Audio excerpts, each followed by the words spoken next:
parte, porque va y ya está, y ya nos vamos a enlazar en vivo con la inauguración de esta exposición, La Grandeza de México. Hablamos de 1,525 piezas que están conformando esta exposición, que estará en el Museo Nacional de Antropología y también en el edificio de la Secretaría de Educación Pública. Se van a poder apreciar algunos objetos como réplicas de códices donadas por el Vaticano, la gobernanta huasteca, las estelas mayas, las urnas de Chiapas, la guerrera águila de Tehuacán. Son 44 piezas de traslado temporal. Eso también nos duele porque deberían de estar en México, no deberían de estar en otros países. Y este es un evento importante porque fue justamente este evento al que la esposa del presidente, la doctora Beatriz Gutiérrez Müller, fue a distintas partes del mundo, que hacia Italia, estuvo recorriendo para pedir que porfis, ahora sí, por favor, nos pudieran entregar estas piezas que son piezas de México, de los mexicanos. Fue criticado porque por ahí decían, ¿cómo se les ocurre irle a pedir a no sé qué país que la doctora Beatriz Gutiérrez Müller, que nos regresen las piezas? Bueno, es que a quién se le ocurre. Bueno, son mexicanas, ¿no? Sabemos que la industria del arte se mueve de una forma bastante peculiar, hay mucho dinero de por medio, pero lamentablemente son nuestras piezas. O sea, es parte del acervo histórico de los mexicanos. Entonces, hubo algunas piezas que lamentablemente no son, como les digo, son 44 piezas de traslado temporal que se tendrán que devolver terminando las conmemoraciones, pero bueno, al menos regresaron a su tierra, a la tierra que los vio nacer, y están aquí para que los mexicanos las podamos apreciar. Vamos a enlazarnos en vivo y directo justamente a la inauguración de este evento, a la inauguración de esta exposición La Grandeza de México, en la que, por supuesto, ahí ya está presente la doctora Beatriz Gutiérrez Müller y también la jefa de gobierno Claudia Sheinbaum, además de los que estuvieron presentes en la conferencia de prensa mañanera. Vamos a ver y escuchar lo que está pasando en este momento en la inauguración de la exposición La Grandeza de México. Mundo, todas y todos ustedes sean bienvenidos.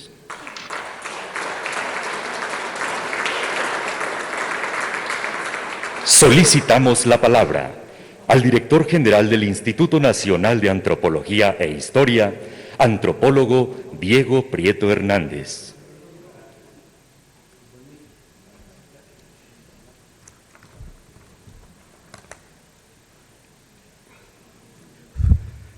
Muy buenos días, tengan todas y todos ustedes quienes se encuentran aquí en este gran Museo Nacional de Antropología y quienes nos siguen a través de las redes y plataformas digitales. Señor Presidente de los Estados Unidos Mexicanos, Andrés Manuel López Obrador, señora Jefa de Gobierno de la Ciudad de México, Claudia Sheinbaum, doctora Beatriz Gutiérrez, Coordinadora General del Programa Memoria Histórica y Cultural de nuestro país, compañeras y compañeros de gobierno y de instituciones públicas, señoras y señores. El 27 de septiembre de 1821 amaneció con sabor a libertad. Ese día, jueves, el ejército trigarante entró a la capital de la que sería una nación independiente, que ya no habría de llamarse más Nueva España, sino México, recuperando con ese nombre el orgullo y la historia ancestral de las culturas y civilizaciones que florecieron en nuestro territorio. Dicen las crónicas que fue un día feliz y de esperanza. Conmemoramos ese momento fundador, cuando se abrió la puerta de la historia, cuando empezamos a llamarnos mexicanos, sin importar origen o condición, y los anhelos se volvieron horizonte. Cuando se pudo concretar esa oportunidad, generalmente efímera y precaria, de unir a los contrarios, integrando a las fuerzas que durante 11 largos años habían luchado a muerte en los campos de batalla, sin que ninguna de ellas pudiera imponerse, insurgentes y realistas, bajo un único propósito: separarse de la metrópoli española y emprender un camino propio.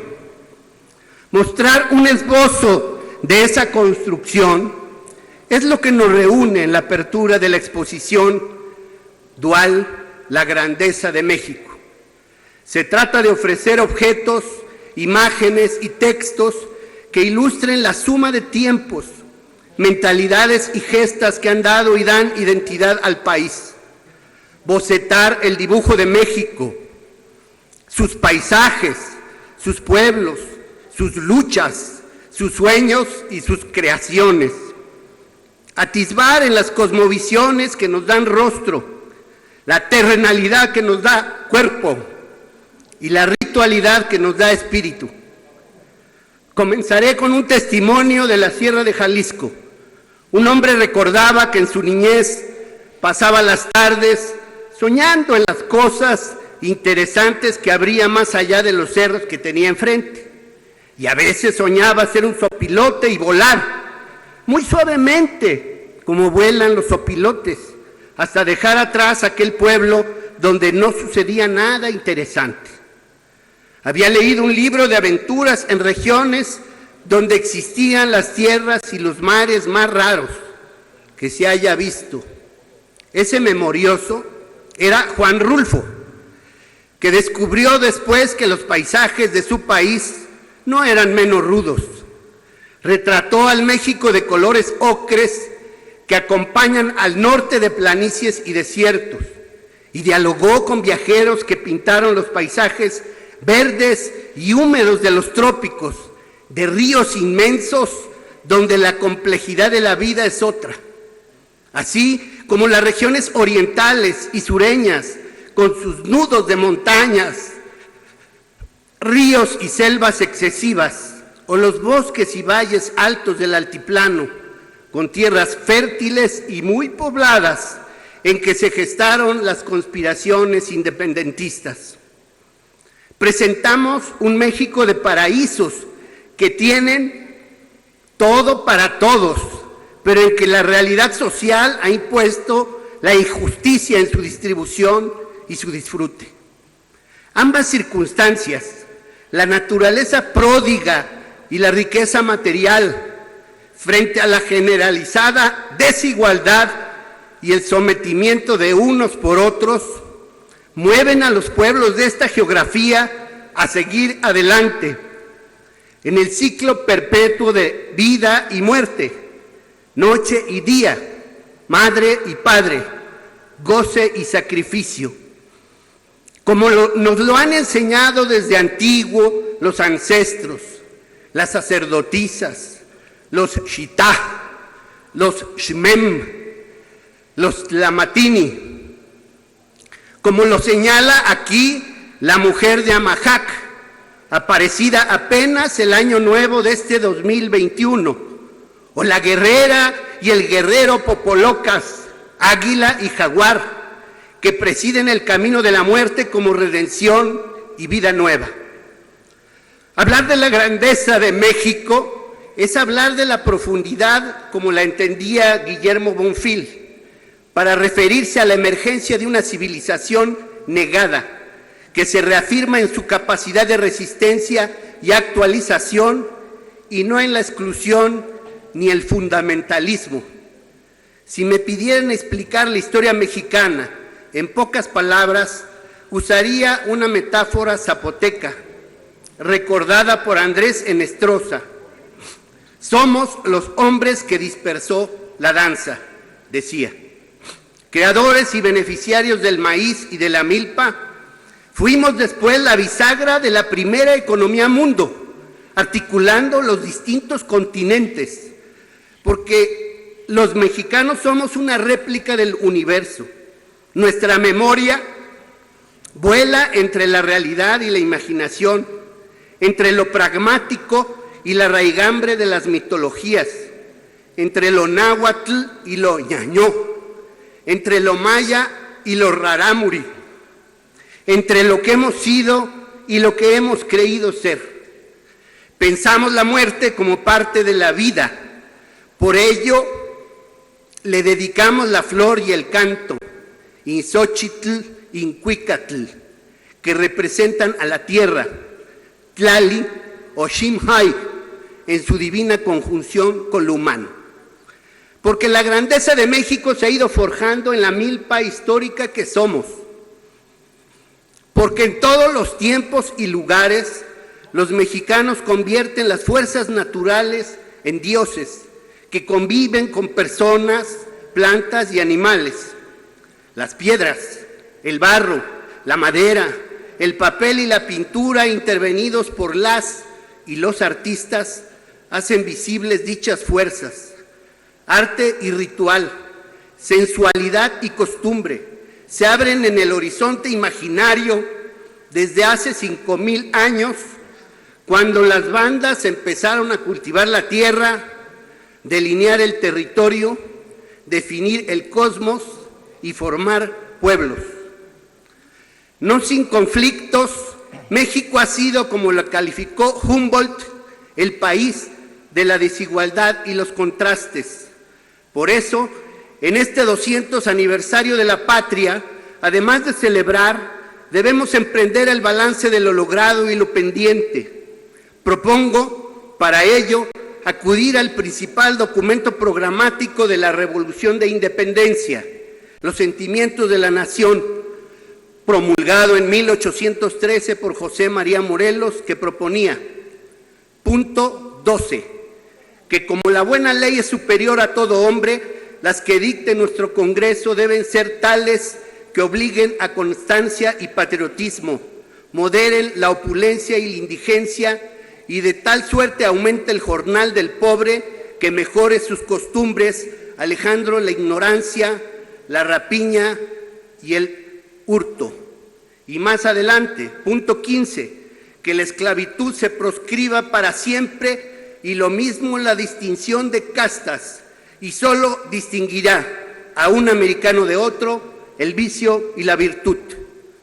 A 200 años de la independencia, por la que miles de mujeres y hombres dieron su vida, moderar la desigualdad que prevalece, construir un país de leyes, combatir la discriminación y el racismo que siguen presentes en muchos sectores de la sociedad, alejar la ignorancia e impedir el saqueo de nuestras riquezas, siguen siendo asignaturas pendientes, mismas que determinaron que hace 3 años el mandato popular se haya pronunciado por un cambio en esa dirección. Por ello presentamos la grandeza de México, para festejar la vida, la alegría y la transformación de la nación por la senda de la justicia y la pluralidad, la democracia y la conciliación, el diálogo y la fraternidad entre los pueblos. Esta exposición es espejo de grandeza, no por la cantidad de piezas, sino por la fuerza que emiten a quien las mira y las enlaza una con otra. Detrás de cada una se esconden millones de almas que hicieron su vida, pensaron el mundo y lo nombraron en las decenas de lenguas que han tenido por cuna la topografía que es México, que ahora celebra 2 siglos de vida independiente. ¡Viva México! ¡Viva la hermandad entre los pueblos de la... Qué bonito que hoy podamos tener este tipo de conmemoraciones históricas, que hoy podamos celebrar. ¿Vieron las piezas? Qué bonitas piezas de nuestro México. Piezas que van desde nuestras raíces prehispánicas, desde nuestros pueblos originarios, y que van evidentemente, y no podemos dejar pasar porque es parte de nuestra historia, la colonización. ¿Cómo llegó con ello? Pues la religión, la Virgen de Guadalupe, que es mexicana, vaya, es una... tropicalización, así le llaman, mexicanización de la Virgen María que hicimos en nuestro país. Vaya, las historias que se han estado, que son parte de nuestra historia, no podemos negarlas, no porque nos gusten las formas o no nos gusten las formas, dejarán de existir. Pero lo que yo celebro es que hoy podamos ver cómo realmente existe esta unión de no nada más estamos hablando de la cultura que nos han vendido, sino que en realidad estamos hablando de la cultura de nuestro bello y hermoso México. Y sobre todo quiero rescatar esta parte, porque el ingenio de los mexicanos tiene mucho que ver con nuestras raíces prehispánicas, no realmente con la colonización, no realmente con lo que los españoles nos trajeron ni el mestizaje, sino con nuestras raíces mexicanas, porque justamente lo mencionaban en este discurso. México, los mexicanos, tenemos esta habilidad de hacer con la tierra magia. Hacemos con la tierra magia, sembramos, cosechamos, hacemos magia con nuestra tierra. Y ese debería de ser nuestro más grande orgullo. Los mexicanos somos capaces de hacer de la nada, sacar muchas cosas, sacar magia, sacar productos, sacar servicios, hacer muchas cosas, somos extremadamente ingeniosos. Y eso tiene que ver con justamente nuestra historia, nuestros antepasados, nuestros pueblos originarios.